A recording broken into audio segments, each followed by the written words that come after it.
नमस्कार। कार्यक्रम इमेज विशेषमा यहाँहरूलाई हार्दिक स्वागत छ। दर्शकबिन, यतिखेर विश्व नै कोभिड-19बाट ग्रसित छ। योबाट नेपाल पनि अछुतो छैन। विश्वमा दिनानुदिन संक्रमितको संख्या बढ्दै गएको छ, मृत्युको दर पनि बढिरहेको छ। विश्वले यो दर घटाउनका लागि, संक्रमितको संख्या घटाउनका लागि अथवा मृत्युदर कम होस् भनेर विभिन्न उपायहरू अपनाइरहेका छन्, तर त्यो खासै सार्थक पनि हुन सकेको छैन। यसबाट नेपाल पनि अछुतो छैन। यद्यपि अहिलेसम्म हाम्रो मुलुकमा संक्रमितको दर कम छ, मृत्युको संख्या छँदै छैन, यो एकदमै खुसीको कुरा हो। तर भोलिका दिनमा यही नै स्थिति रहिरहला भन्न सकिने अवस्था पनि छैन। मानिसको जीवन बचाउनमै अहिले संसार लागिरहेको छ, तर जीवन बाँचे सँगसँगै जोडिएर आउने कुरा अर्थ पनि हो।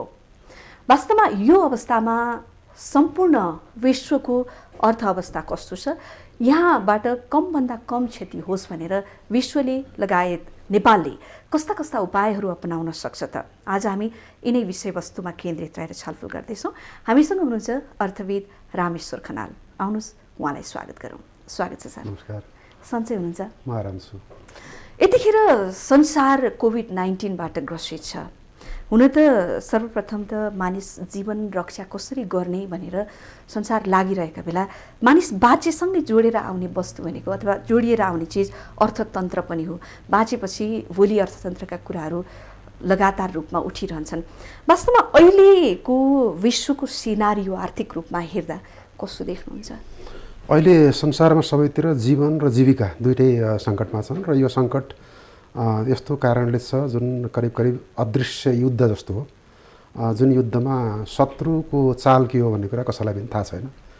त्यही कारणले गर्दाखेरि हिजोसम्म सुरक्षित छौँ, हाम्रो आर्थिक गतिविधि जीवन दुवै सुरक्षित छौँ भनेका मुलुकहरू पनि अहिले ज्यादै ठुलो सङ्क्रमणको सङ्घारमा छन् र यो सङ्क्रमण कति दिनसम्म चल्छ, कहिले गएर यो रोकिएला भन्न सकिने अवस्था पनि भएन। सुरुका आकलनहरू सबै असफल भए। सुरुमा 14 दिनपछि यो सङ्क्रमण देखिन्छ, त्यसपछि बिस्तारै कम हुँदै जान्छ भनेकोमा अहिले 3-4 महिना पुग्दासम्म पनि सङ्क्रमण कम नभएर बढ्दै गएको छ।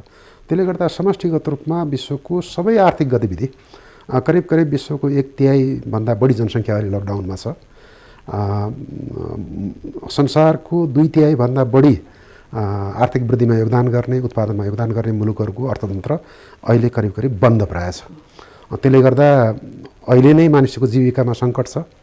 भविष्यमा यसले कस्तो प्रभाव पार्छ भन्ने आकलन गर्न अत्यन्त अप्ठ्यारो भएको छ। हिजो गरिएको आकलन दुई दिनपछि गएर असत्य साबित हुन्छ, फेरि नयाँ आकलन गर्यो, नयाँ परिस्थिति विकास हुन्छ। त्यही भएर अब आगामी दिनमा विश्व अर्थतन्त्र कसरी जाला, मानिसको जीविका कति सहज अथवा अप्ठ्यारो होला भनेर अनुमान गर्नलाई अत्यन्त जोखिमपूर्ण हुन्छ। हजुर, जस्तो नि अब विकासशील मुलुकहरू पनि बढीभन्दा बढी चाहिँ सङ्क्रमणमा पर्ने त्रासमा छन्। अब यस्ता मुलुकहरूले चाहिँ आफूलाई कसरी जोगाउने अथवा अर्थतन्त्रलाई कसरी जोगाउने, बचेर कसरी अगाडि बढ्ने भनेर उपायहरू अपनाउन सक्छन्? कस्ता उपायहरू अवलम्बन गर्न सक्छन्? यस्तो छ, अहिले अल्पविकसित र विकासोन्मुख मुलुकहरूमा परीक्षण चाहिँ व्यापक रूपमा नभएको हुनाले सङ्क्रमणको गहिराई कति छ, कति विस्तार भएर गएको छ भन्ने कुरा थाहा नभएको कारणले पनि हामीले सङ्क्रमण छैन भनिरहेछौँ। सङ्क्रमण हुनसक्छ, तर हामीले सावधानी अपनाउनु पर्ने भनेको यसलाई फैलिन नदिने र साथसाथै हामीले भौतिक दूरी कायम गरेर सञ्चालन गर्न सक्ने खालका आर्थिक गतिविधिहरूलाई अवरुद्ध हुन नदिने, त्यसमा हाम्रो ध्यान जानुपर्छ। अहिले नेपालले गरेका प्रयासहरू कतिको सार्थक छन्, कतिको पूर्ण छन्? अहिले हामीले गरेका प्रयासहरू पूर्ण छन् भन्न म सक्दिनँ, किनभने हामी स्वास्थ्य सेवालाई आवश्यक पर्ने सामग्री, स्वास्थ्य सेवाको स्तर सुधार गर्नको निमित्त यो 3 महिनाको अवधिमा हामीलाई जति कुराहरू उपलब्ध थिए, ती उपलब्ध समय र त्यो अवसरलाई हामीले उपयोग गर्न सकेनौँ, जसको परिणामस्वरूप हिजो आपूर्ति गर्ने भनिएको सामान पनि आपूर्ति गर्नुभन्दा अगाडि नै त्यसलाई ठेक्का रद्द गर्ने काम गरियो। जबकि यो कुरा मागमै गर्न सक्नु पर्थ्यो। हामीले नेपाल सरकारलाई अहिले भएको कानुनी प्रावधान अन्तर्गत सिधै विदेशी सरकारसँग कुरा गरेर बीचमा कुनै पनि किसिमको दलाल अथवा व्यवसायी अथवा एजेन्ट अथवा कमिसन एजेन्टलाई नलगाइकन सिधै आपूर्ति सुनिश्चित गर्ने शक्ति थियो। त्यो शक्ति कानुनले दिएको थियो। सरकारले माघमा त्यो शक्ति प्रयोग गरेन, फागुनमा त्यो शक्ति प्रयोग गरेन, चैतमा आएर कस्तो शक्ति प्रयोग गर्यो, व्यवसायीहरूसँग कोटेसन लिएर अनि सबैभन्दा न्यूनतम कबुल गर्ने कोटेसन दातालाई ठेक्का दिने प्रक्रियामा गयो। ठेक्का दिएको एक हप्तापछि गएर त्यसलाई तोड्नु पर्यो। यो ज्यादै दुःखद अवस्था हो।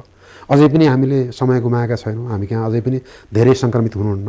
अब आपूर्ति सुनिश्चित गर्नको निमित्त नेपाल सरकारले कि त चीन सरकारसँग अथवा दक्षिण कोरिया सरकारसँग अथवा ताइवान सरकारसँग, अहिले कुन सरकार के सरकार भन्ने सवाल भएन कि कहाँबाट सिधै ल्याउन सकिन्छ। हाम्रो नेपाल वायुसेनाको विमान छ, त्यसले हुँदैन भने यस्तो सङ्कटकालीन अवस्थामा नेपाली सेनासँग भएको विमानको प्रयोग गरेर भए पनि चीनबाट अथवा हाम्रा त्यस्ता मुलुकहरू जहाँबाट हामीले आपूर्ति ल्याउन सक्छौँ, चिकित्सकीय सामग्री ल्याउन सक्छौँ, खास गरी परीक्षणजन्य सामग्री ल्याउन सक्छौँ, ती सामग्री ल्याउनुपर्छ। हजुर, जस्तो अब यो हाम्रो कोरोना सङ्क्रमित विरुद्धका सामानहरू जसरी हामीले खरिद गऱ्यौँ, यो खरिद प्रक्रियामै अहिले प्रश्न उठ्यो। जसरी खरिद गर्यो सरकारले त्यही गलत त भएन, यो अवस्थामा चाहिँ प्रक्रिया गलत भयो भन्ने हिसाबले चित्रित गरियो। वास्तवमा यो एउटा विपक्षीले चित्रित गर्ने अथवा विपक्षी मनसायको व्यक्तिले चित्रित गर्ने भन्दा पनि फ्याक्ट रूपमा जी कन्ट्याक्ट गरेर ल्याउनु पर्नेमा यो गडबड भयो त यहाँले पनि भनिसक्नुभयो। यो किन यस्ता कुराहरूमा पनि नेतृत्वमा बस्ने व्यक्तिहरू बारम्बार चुक्छन् नेपालमा चाहिँ, किन यस्तो हुन्छ? अब यो बारम्बार विगतमा किन चुके, कसरी चुक्यो भनेर अहिले मूल्याङ्कन नगरौँ। त्यो मूल्याङ्कन गर्न हामीसँग पर्याप्त समय छ।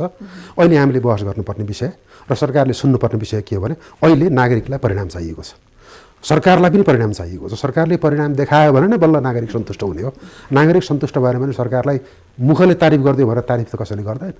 तारिफ त कामको आधारमा गर्ने हो। सरकारले यदि केही साँच्चीकै तारिफ खोजेको हो भने काम देखिनु पर्यो। त्यो काम देखिनुको निमित्त गल्ती गरिहालियो। अब त्यो गल्तीलाई खोतलेर बस्ने एकातिर चाहिँ छँदैछ, त्यो खोतलौँला, तर तत्काल आपूर्ति गरौँ। त्यसपछि चीनले समयमै आफ्नो सङ्क्रमण नियन्त्रण किन गर्न सक्यो भने चीनले सुरुमै काम गर्न नसक्ने, नालायक, काम नलाग्ने मान्छेहरूलाई बर्खास्तै गर्यो, उनीहरूलाई पदमुक्तै गर्यो, उनीहरूलाई आफ्नो मान्छे, पार्टीको मान्छे भनेर हेर्दै हेरेन। उहाँको पार्टी प्रमुख, हुबेईको पार्टी प्रमुखलाई बर्खास्त गरिएको छ। हामीले यत्रो गल्ती भइसक्यो, कसैलाई कारबाही गऱ्यौँ?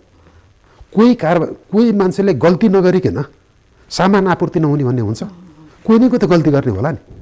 कारबाही गरौँ, एकातिर कारबाही गरौँ, तर अर्कोतिर भोलि बिहान पर्सि बिहान नेपालमा सामान उपलब्ध भएर स्वास्थ्यकर्मीहरूले सेवाभावले काम गर्ने चाहना राख्दै पनि उपकरण भएन, औषधि भएन, परीक्षण सामग्री भएन भने त उसको चाहना कहाँबाट पुरा हुन्छ र? नेपालमा सबै स्वास्थ्यकर्मी, सबै चिकित्सक, सबै डाक्टर खराब छैनन्।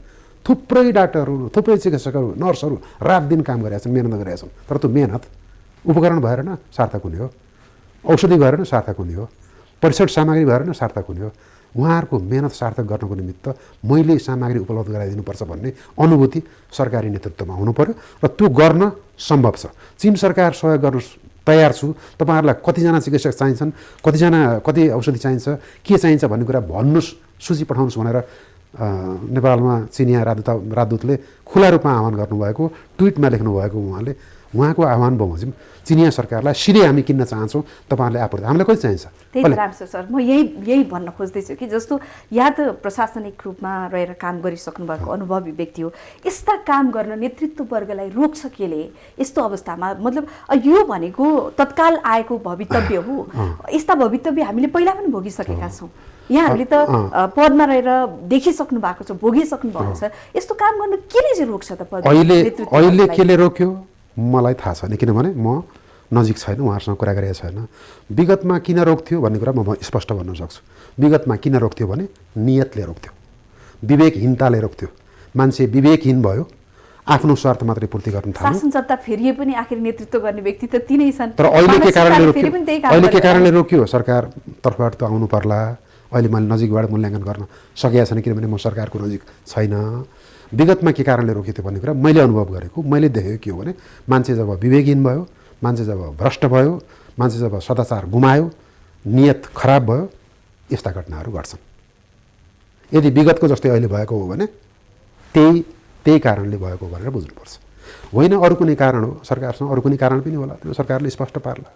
यस्तो समयमा पनि यसरी भ्रष्टाचारका कुराहरू बाहिर आउनु भनेको त अत्यन्त दुःखद कुरा हो। दुःखद हो, राम्रो होइन। अरू मुलुकमा पनि यस्तो बेलामा यस्तो कुराहरू हुन्छन्, नहुने होइन, तर अरू मुलुकमा कारबाही हुन्छ, तत्कालै कारबाही हुन्छ।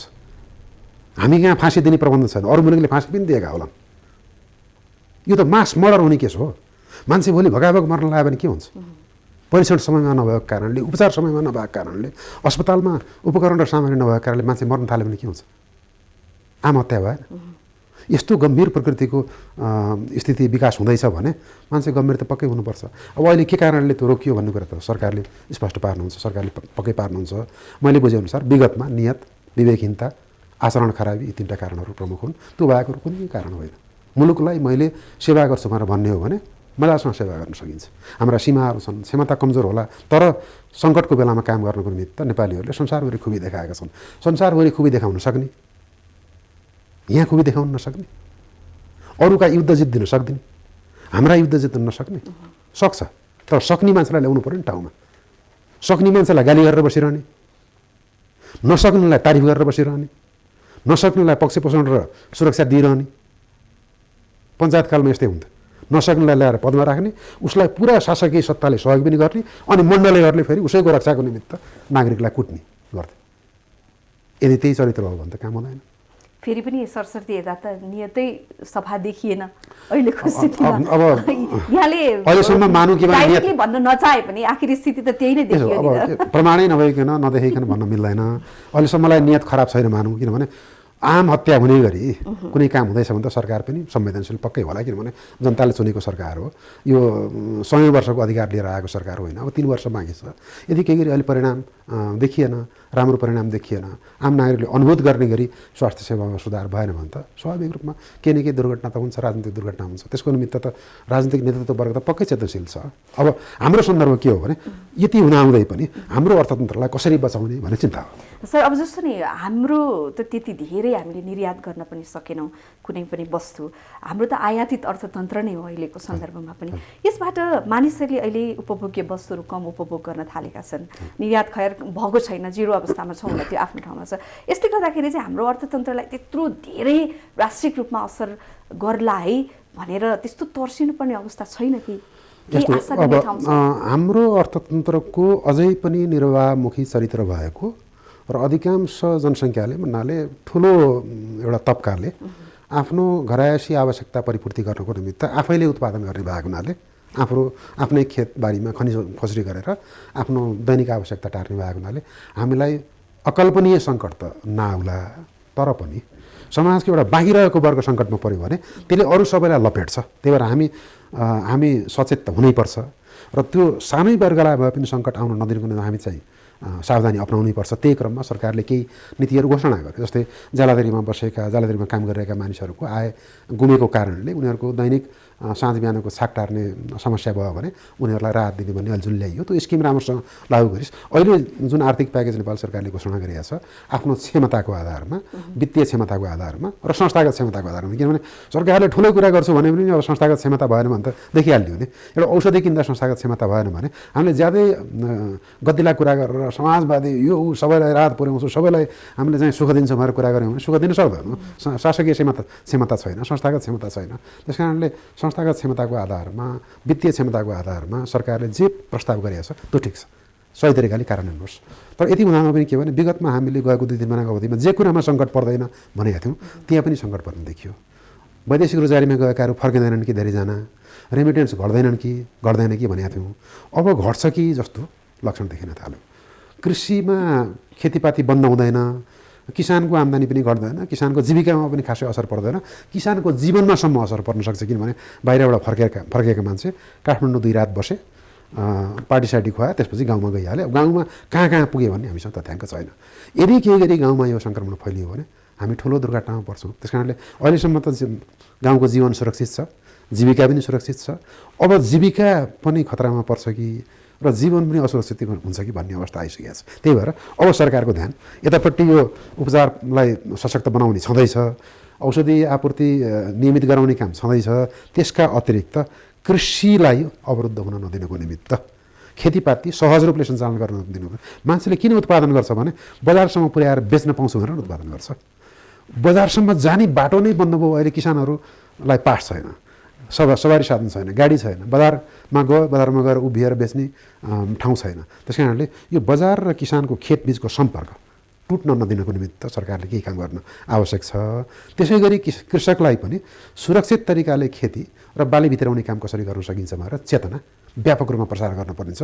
कृषि नरोकियोस्, ग्रामीण जीविका अवरुद्ध नहोस्, ग्रामीण जीवन चाहिँ रोग फैलिएको कारणले नबिग्रियोस्। त्यस कारणले ग्रामीण क्षेत्रमा कहाँ ती सङ्क्रमित शङ्का लागेका व्यक्तिहरू विदेशबाट आएर दुबईबाट नेपाल काठमाडौँ आएर काठमाडौँबाट फेरि पोखरा गएर त्यहाँबाट बागलुङ गएर बागलुङको गाउँमा गएर अथवा धनगढी गएर धनगढीबाट कैलालीको गाउँमा गएर बसेका छन्, ती व्यक्तिहरूको पहिचान गरेर उनीहरूलाई क्वारेन्टाइनमा राख्नै पर्यो। ग्रामीण क्षेत्रको जीविका र जीवनलाई सुरक्षित राख्न सक्यौँ भने हाम्रो अर्थतन्त्र ज्यादै ठुलो खतरामा पर्दैन।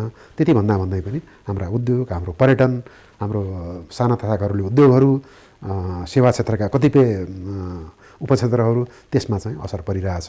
त्यो असर चाहिँ कतिपय अन्तर्राष्ट्रिय कारणले परिरहेको छ। पर्यटन त अन्तर्राष्ट्रिय कारणले असर परिरहेको, कतिपय हाम्रो आन्तरिक आपूर्ति श्रृङ्खला टुटेको कारणले भएको छ। आन्तरिक आपूर्ति श्रृङ्खलालाई जीवन्त राखिराख्न कम्तीमा पनि व्यापारिक वस्तुहरूको आवत जावत चाहिँ निषेध नगरिकन काम गर्न दिनुको निमित्त सुरक्षित तरिकाले ओसार पसार गर्नको निमित्त सरकारले सहयोग चाहिँ गर्नुपर्ने छ। अहिलेको सन्दर्भमा जस्तो अन्तर्राष्ट्रिय बजारमा पनि पेट्रोलियम पदार्थको भाउ घटिरहेछ, फलस्वरूप नेपालले पनि समायोजन गरेर प्रति लिटर 10 रुपैयाँ घटाएको छ।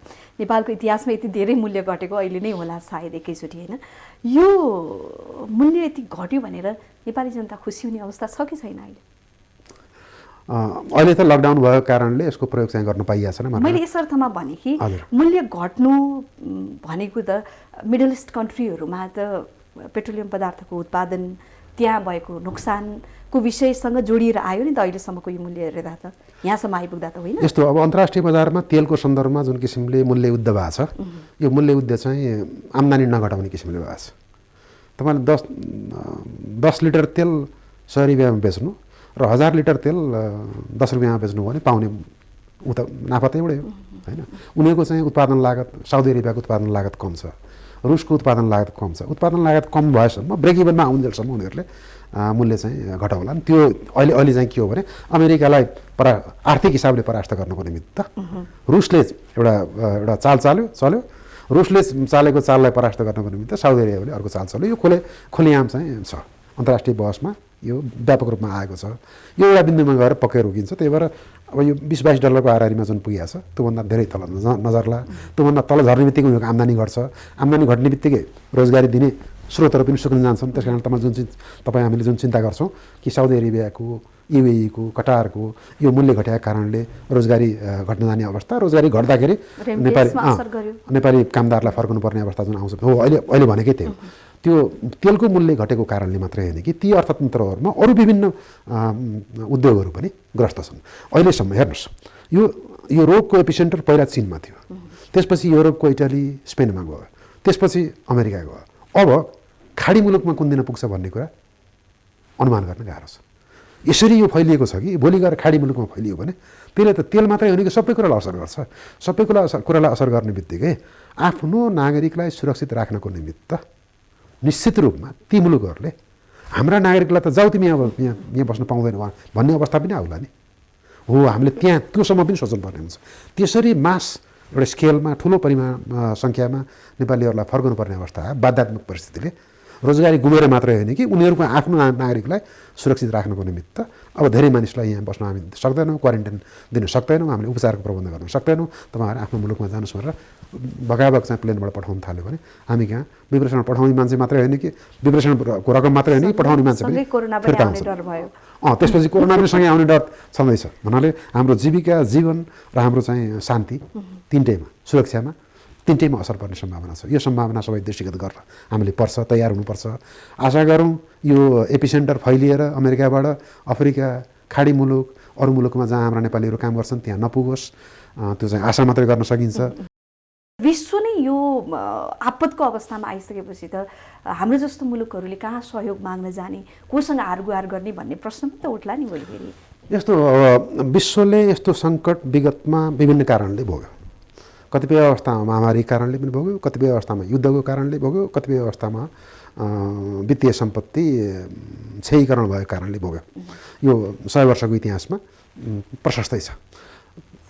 100 वर्षभन्दा अगाडिको इतिहासमा पनि यस्ता घटनाहरू भए, तर विश्व एकजुट भएर मिलेर त्यति काम गरेको चाहिँ त्यति उदाहरण भेटिँदैन। जबकि यो गएको 100 वर्षको इतिहासमा विश्व एकजुट भएर काम गरेको चाहिँ देखिन्छ। त्यसै कारणले पनि विश्वभरि नै काम गर्ने गरी नयाँ संस्थाहरू पनि खडा भए।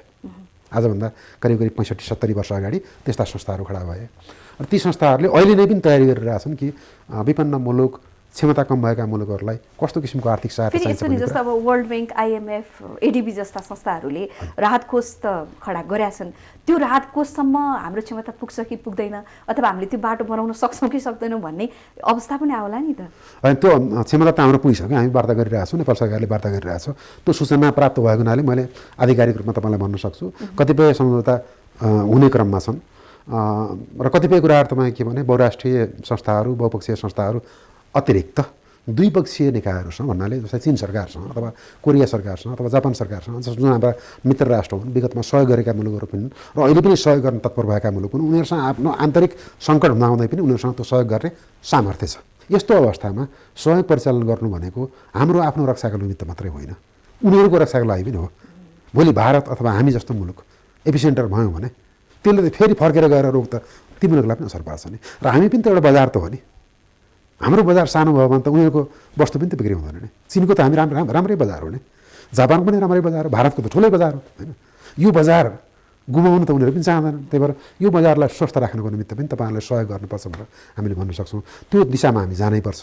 अहिले सङ्कट सबैतिर छ। विश्वभरिको GDP ऋणात्मक जाला भन्ने शङ्का छ।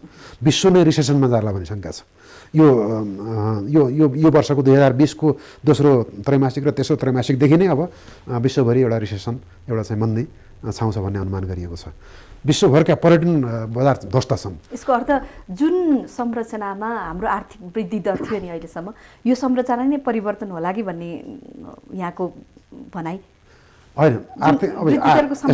आर्थिक वृद्धिको दरमा हामीले जुन परिकल्पना गरेका थियौँ, जुन अनुमान गरेका थियौँ, त्यो त ध्वस्त हुन्छ। त्यसमा चाहिँ हामीले चिन्ता मान्ने पनि आवश्यक भएन। यसपछिका दिनमा चाहिँ आर्थिक वृद्धि दरका हाम्रा विभिन्न जुन सूचकाङ्कहरू हुन्थे नि, यिनीहरू नै चेन्ज हुन्छन् कि भन्ने एक खालको आकलन पनि गरिन्छ नि अहिले। सूचकाङ्कहरू त परिवर्तन, सूचकाङ्कहरू दरिद्र हुन्छन् भन्नाले ऋणात्मक होलान्, तर हाम्रो आर्थिक संरचना परिवर्तन हुने सम्भावना चाहिँ देखिँदैन यदि हामीले सही नीतिहरू लिएर आएनौँ भने। हाम्रो आर्थिक संरचना परिवर्तन गर्ने भनेका अहिले अवसरहरू छन्। अवसर के छ भने विश्वले के महसुस गर्यो भने उत्पादनशील आर्थिक गतिविधिहरू एकै ठाउँमा केन्द्रित हुँदा, चीन भनेको विश्वकै कारखाना थियो भन्नाले उत्पादनशील आर्थिक गतिविधिहरू धेरै मात्रामा विश्वको चीनमा केन्द्रित थियो। त्यो हुँदाखेरि यदि त्यो मुलुक चाहिँ सङ्कटमा पऱ्यो भने आपूर्ति श्रृङ्खला टुट्दो रहेछ। त्यो टुटेको कारणले चीनका उद्योग मात्रै सङ्कटमा आएन कि चीनका उद्योगसँगै संसारभरिका सबै उद्योग सङ्कटमा परे। किनभने संसारभरिका सबै उद्योगले कच्चा पदार्थ, स्पेयर पार्ट्स अथवा कुनै न कुनै सामग्री चीनका उद्योगबाट आयात गरेर अनि आफ्नो वस्तु बनाउँथे। हामीले यहाँ बनाउने औषधिको कच्चा पदार्थ पनि चीनबाट आउँथ्यो। चीनले पनि त्यो कच्चा पदार्थ बनाउनलाई फेरि त्यसको पनि अर्को कच्चा पदार्थ उसले अरू मुलुकबाट आयात गर्थ्यो। श्रृङ्खला थियो नि। त्यो श्रृङ्खला किन अवरुद्ध भयो भने एउटा क्रिटिकल कम्पोनेन्ट चाहिँ चीनले बनाउँथ्यो। हो, अब अहिले के महसुस भइरहेछ भने एकै ठाउँमा त्यसरी चाहिँ स्थानीयकरण गर्नुभन्दा विश्वभरि छर्नु मुनासिब हुँदो रहेछ, ताकि एक ठाउँमा सङ्कट आयो भने अर्को ठाउँबाट त्यो सामग्री किन्न सकियोस्। त्यही भएर चीनका उद्योगहरू पनि अब अरू मुलुकहरूमा गएर स्थानान्तरित हुन तयार छन्। हामीले अब यो सङ्कटबाट के अवसर पाइरहेछौँ भने चीनका त्यस्ता उद्योगहरू, क्रिटिकल कम्पोनेन्ट उत्पादन गर्ने उद्योगहरूलाई हामी कहाँ विद्युतको उपलब्धता छ, हामी कहाँ सस्तो श्रम पनि उपलब्ध छ, हाम्रो जनसङ्ख्या युवा छ, हामी सबभन्दा बढी प्रतिशत युवा जनसङ्ख्या भएको मुलुक हो, हामीसँग यो सम्पत्ति छ, हामीसँग प्राकृतिक वातावरण राम्रो छ, यो 4वटा सम्पत्ति छ र हाम्रो वरिपरि 2वटा ठुला बजार पनि छन्, यो 5वटा सम्पत्ति हामीसँग छ, यो 5वटा सम्पत्ति छ। त्यस्ता उद्योग अब तपाईँहरू यहाँ आउनुहोस् भनेर हाम्रो पोलिसी, हाम्रो नीतिले त्यो आकर्षित गर्नु पऱ्यो। हामीले नीतिले आकर्षण गरेन भने ती उद्योगहरू कहाँ जालान्?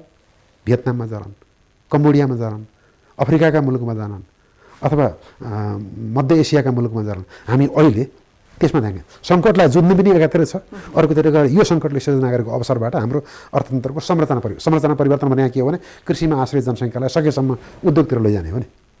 अब पर्यटनमा आश्रित जनसङ्ख्यालाई पनि सकेसम्म अर्को यो सङ्कटले असर नपार्ने खालको पर्यटकीय उद्योगमा लैजानु पऱ्यो।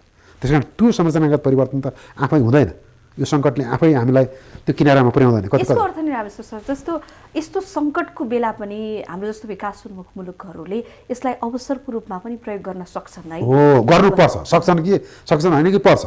सक्छन् त जहिले पनि भन्छ होइन, सक्छन् भनेर आफै आउँदैन जस्तै भन्छ नि हामीले कतिपय अवस्थामा त होइन। अब यो जस्तो अन्तर्राष्ट्रिय स्तरमा यस्ता मुलुकहरू विकास भएका हिस्ट्री पनि त होला नि त, त्यस्ता छन् कि छैनन् त? अरू मुलुकहरू चाहिँ यस्ता सङ्कट आइसकेपछि आफूलाई एकदमै विकासशील अथवा विकसित मुलुकमा रूपान्तरण गरेका हिस्ट्री पनि त होला नि। त्यसको उदाहरण त स्विजरल्यान्डै हो नि। त्यही त विश्वभरि लडिरहेको बेलामा स्विजरल्यान्ड चाहिँ युद्धमा संलग्न थिएन। युद्धमा संलग्न नभएको कारणले सबैतिरको पैसा त्यहीँ गएर स्विस ब्याङ्कहरू पैसा जम्मा गर्ने केन्द्र भयो। स्विस ब्याङ्कको विकास भएकै अरूको सङ्कटबाट हो नि। अब अरू सङ्कटमा गएको अब पैसा त खुरुक्क आफै लैजान सकिन्थ्यो, मान्छेले लिएर गएर स्विस ब्याङ्कमा जम्मा गरे। स्विस ब्याङ्कमा त्यो जम्मा भएको पैसा परिचालन गरेर उनीहरूले अरू विभिन्न किसिमका पेसा व्यवसाय उद्योग त्यहाँ सञ्चालन गर्न सक्षम भए। स्विजरल्यान्ड अहिले चाहिँ तपाईँको विश्वको एउटा धनी मुलुक भयो। कसरी भयो त? त्यो सङ्कटको बेलामा अरूतिरबाट आएको पैसाको कारणले भएको नि। त्यसका आर्थिक इतिहास छ, रमाइला छन्। यसमा पनि फेरि कुरो त नेतृत्व वर्गमै ठोकिन आउँछ। कस्तो कदम चाल्ने भन्ने कुरा अलिकति छिटो निर्णय गर्न सक्ने सबल नेतृत्व भएको खण्डमा त असम्भव त रहेन रहेछ होइन? एकदम छँदै छैन नि। जस्तो अहिले विगतका 10-12 वर्षको अवधिमा जुन सङ्कटहरू आयो नि, ब्रेक्जिट हुने बित्तिकै तपाईँको बेलायतमा भएका ठुला कम्पनीहरूले आफ्नो प्रधान कार्यालय, आफ्नो गतिविधि क्रियाकलाप आयरल्यान्डमा, जर्मनीमा सार्न थाले। त्यो ब्रेक्जिटको सङ्कटले अरू ठाउँलाई अवसर सृजना गरिदियो। उनीहरूले ठ्याक्कै त्यही बेलामा नीति बनाइदिए, आकर्षित गरे। अब हामीले यही बेलामा के नीति गर्नु पऱ्यो भने त्यस्ता उद्योगहरू जो स्थानान्तरित हुन चाहन्छन्, किनभने चीन आफैले पनि सबै कुरा एउटै ठाउँमा केन्द्रित गर्न चाहिरहेको छैन। किन चाहिरहेको छैन भने एक ठाउँमा सङ्कट आउँदाखेरि आफूलाई मात्रै होइन कि संसारभरि सङ्कट पर्दो रहेछ। फेरि सँगसँगै यसले अब धनी र गरिब बिचको खाडल पनि महान ठुलो बनाउला भन्ने चिन्ता पनि छ अर्कोतिर। होइन, त्यो त स्वाभाविक हो। हरेक सङ्कटले केही व्यक्तिलाई रस्यानमा पुर्याउँछ, केही व्यक्तिलाई सगरमाथाको टुप्पोमा पुर्याउँछ। सङ्कटको विशेष चाहिँ त्यही हो। तपाईँले दुध मन्थन गर्नुभयो भने माथिपट्टि नौनी आउँछ, तलपट्टि अमिलो मोही बस्छ होइन। त्यो के भने त्यो सङ्कट आयो नि, त्यहाँ सङ्कटले एकातिर क्रिम एकातिर पन्छ्याउँछ भने अर्कोतिर गएर अलिकति अमिलो पानी पन्छ्याउँछ। सङ्कटको विशेषता त्यो हो। त्यो सङ्कटको बेलामा रसायनमा पुगेका व्यक्तिको समर्थन गर्ने दायित्व राज्यको हो। त्यही भएर न राज्य बन्यो। राज्य नभएको भए त त्यो सङ्कटमा चाहिँ रसायनमा गएका मान्छे रसायनमा गए हुन्थे, धनी मान्छे मात्रै बस्थे होइन। त्यो राज्यको दायित्व भनेको तिनीहरूको संरक्षण गर्ने। त्यो धनी जसले चाहिँ अब त्यो लाभ पाउँछ, लाभ कसैले पाउँछ नि। अहिले पनि त लाभ छ नि। औषधि उद्योग उत्पादन गर्ने उद्योगहरू, मास्क उत्पादन गर्ने उद्योगहरू, त्यसपछि गएर सेनिटाइजर उत्पादन गर्ने उद्योगहरूलाई त फालाफाल नाफैका नाफा छ होइन संसारभरि। त्यहाँ गएर नाफा केन्द्रित भयो। कतिपयको नाफा चाहिँ घट्यो, पर्यटन उद्योगको नाफा घट्यो। ब्याङ्क तथा वित्तीय क्षेत्रमा असर पर्ला कि भन्ने छ, किनभने ब्याङ्क तथा वित्तीय क्षेत्रमा त आफैलाई असर पर्नु पर्दैन, अर्काको बाछिटा पनि आउँछ। पर्यटन उद्योग डुब्यो, त्यसको बाछिटाले उसलाई भिजाउँछ। त्यही भएर कतिपय अप्रत्यक्ष परोक्ष रूपमा चाहिँ असर उनीहरूलाई प्रभाव पर्छ, कतिपयलाई प्रत्यक्ष रूपमा पर्छ। त्यही भएर यो सबै सन्दर्भमा यो विभेद चाहिँ जुन हुने सम्भावना छ, त्यो विभेदलाई एकैचोटि न्यूनीकरण गर्न सक्दैनौँ हामी। अहिलेदेखि नै जस्तै भनौँ विपन्न वर्गलाई राहत दिने, उनीहरूलाई दैनिक आत्मजन्य समस्याबाट मुक्त गर्ने काम त सरकारले प्रारम्भ गर्ने हो, त्यही दिशामा हो। हजुर जस्तो सर, अब अहिलेको सन्दर्भमा नेपालको कुरा गर्दा अब मुलुकै लकडाउनमा भइसकेपछि सबै जनता आफ्नो सुरक्षा कसरी गर्ने भनेर सुरक्षित रहने प्रयासमै छन्। यो बेला निजी क्षेत्रले कस्तो भूमिका खेल्नु पर्थ्यो? यो अहिलेको भूमिका कतिको पर्याप्त छ? अहिले विभिन्न कोणबाट चाहिँ निजी क्षेत्र जुन चाहिँ कमाउने हो त्यसमा मात्र एकदमै खुसी हुने, तर त्योभन्दा अरू सेवाका कामहरूमा जति सशक्त हुनुपर्ने हो त्यो भएन भन्ने खालका आवाजहरू पनि उठ्न थालेका छन्। यहाँको विश्लेषण? पक्कै हो, निजी क्षेत्रबाट सञ्चालित अस्पताल स्वास्थ्य सेवाले सामाजिक दायित्व निर्वाह गरेन। बिरामी भएर गएको मान्छेलाई पनि कोरोनाको आशंकामा भित्र छिर्नै नदिएर बाहिर धपाइयो, त्यो चाहिँ सामाजिक उत्तरदायित्व भएन। निजी क्षेत्रको सोलोबल कुरा गर्दाखेरि चाहिँ उहाँहरू सुरुमा अलिकति सरकारबाट अपेक्षा मात्रै राख्ने दृष्टिकोण देखाउनु भएको थियो। हामीलाई सहयोग चाहिन्छ, हामीलाई राहत चाहिन्छ, गरिब रोजगारी गुमाएकोलाई राहत चाहिन्छ भनेर उहाँहरूले भन्नु भएन, हामीलाई चाहिन्छ भन्नुभयो। पछि उहाँहरूले बुझ्नुभयो, त्यसपछि गएर उहाँहरूले गरिब रोजगारी गुमाएकोलाई राहत दिनुहोस्, अहिले हामीले पनि सकेसम्म सहयोग गर्छौँ भन्न त भन्नुभएको छ। तर निजी क्षेत्रको सबै तबका एउटै किसिमको छैन। अहिलेको जति पनि गतिविधि छ यो चित्तबुद्ध भएन निजी क्षेत्रको। यसो अहिलेको सन्दर्भमा त समष्टिगत रूपमा हाम्रो समाजका सबै अङ्गहरूको गतिविधि चित्तबुद्ध छैन। त्यो अङ्गहरूमध्येमा सरकारी निकाय पनि पर्छन्। हेर्नुहोस् त, आधारभूत सामग्री आपूर्ति गर्ने बेलामा आपूर्ति नै अवरुद्ध हुनु, ठेक्का रद्द गर्नुपर्ने अवस्था आउनु, निर्णय गर्न विलम्ब हुनु, यो राम्रो सूचक हो र। त्यो भएर हामी सबै समाजमा भएका सबै तबकाले आफ्नो जिम्मेवारी सही तरिकाले निर्वाह गरेका छौँ भने त पक्कै हो। हस् सर, यो सङ्कटको बेला पनि यति महत्त्वपूर्ण समय दिएर हाम्रो स्टुडियोसम्म आइदिनु भयो, धेरै धेरै धन्यवाद। नमस्कार। दर्शकबिन, आज हामीले कार्यक्रममा कोरोनाको महामारी विशेष केन्द्रित रहेर छलफल गऱ्यौँ।